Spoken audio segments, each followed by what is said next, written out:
Propaganda सध्या हा शब्द प्रचंड चर्चेत आहे.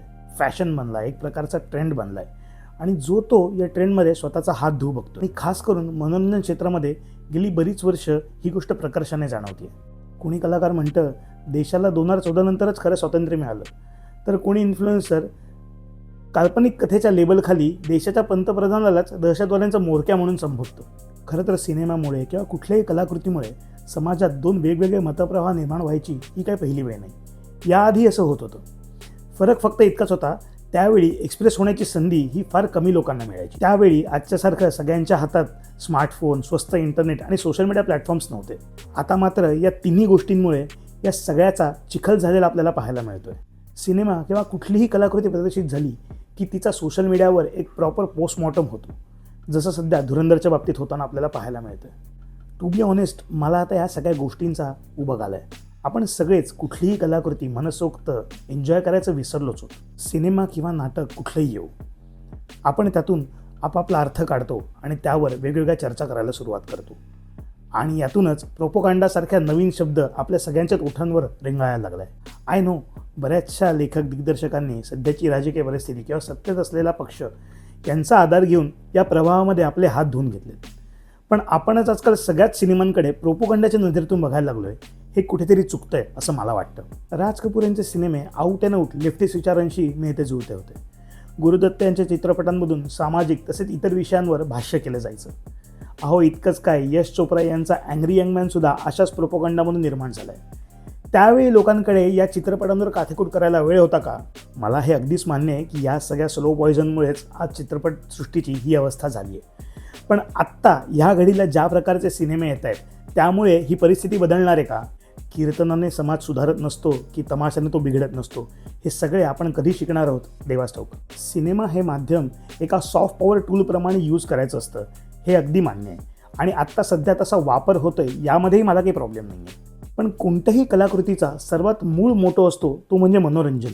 दुर्दैव हे आहे की सध्या मनोरंजन सोडून या इतर गोष्टींनाच आपण जास्त महत्त्व द्यायला लागलो आहे. सध्या आपल्याला प्रत्येक सिनेमात एक अजेंडा हवा आहे, सामाजिक तसेच राजकीय भाष्य करणारं स्टेटमेंट हवं आहे.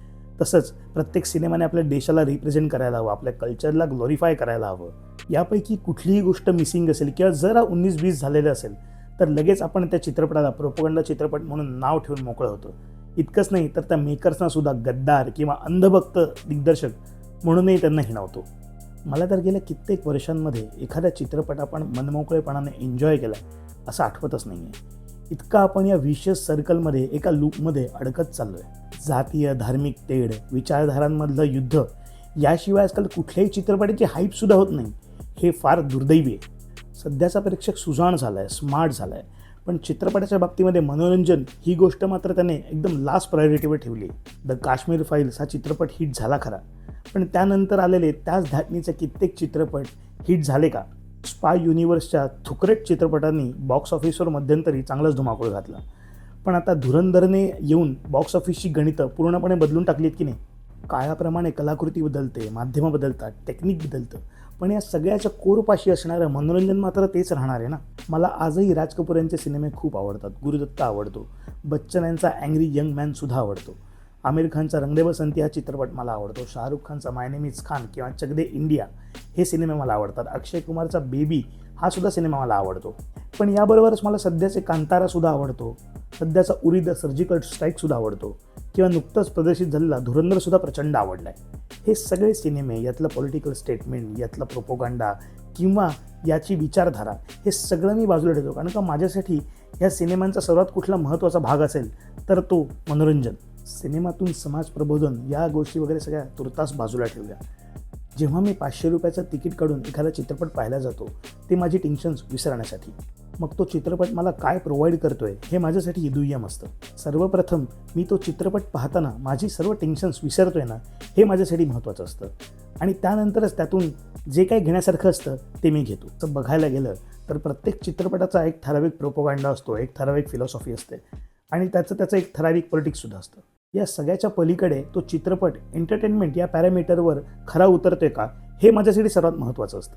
आणि प्रोपोगंडा काढायचाच असेल तर तो व्ही शांतारामपासून सूरज बडजात्या यांच्या सिनेमांमध्ये सुद्धा आपल्याला प्रोपोगंडा सहज काढता येऊ शकतो. पण तसं जर करायला गेलो तर आणखीनच अवघड होऊन बसेल. कोणत्याही गोष्टीची अतिही वाईटच असते. तसंच कुठल्याही कलाकृतीचा, चित्रपटाचा किंवा नाटकाचा अतिप्रचार किंवा अतिविरोध हा त्या कलाकृतीचा रसभंगच करतो, आणखी काही नाही. हा व्हिडिओ कुठल्याही एका सेक्शनला अपीस करण्यासाठी किंवा कुठल्याही एका सेक्शनला टार्गेट करण्यासाठी मुळीच नाही आहे. या व्हिडिओमधून मला फक्त एकच विनंती करायची की आजपर्यंत आपण ज्या पद्धतीने सिनेमे एन्जॉय केलेत त्याचप्रमाणे मनमोकळेपणाने आपण ते सिनेमे पुन्हा एन्जॉय करायला शिकूया आणि मग त्यातून काय घ्यायचं आहे काय नाही हे ठरवूया. असेच नवनवीन व्हिडिओज तसेच माझे ओपिनियन्स जाणून घेण्यासाठी माझ्या द फायनल टेक या चॅनलला सबस्क्राईब करायला विसरू नका. धन्यवाद.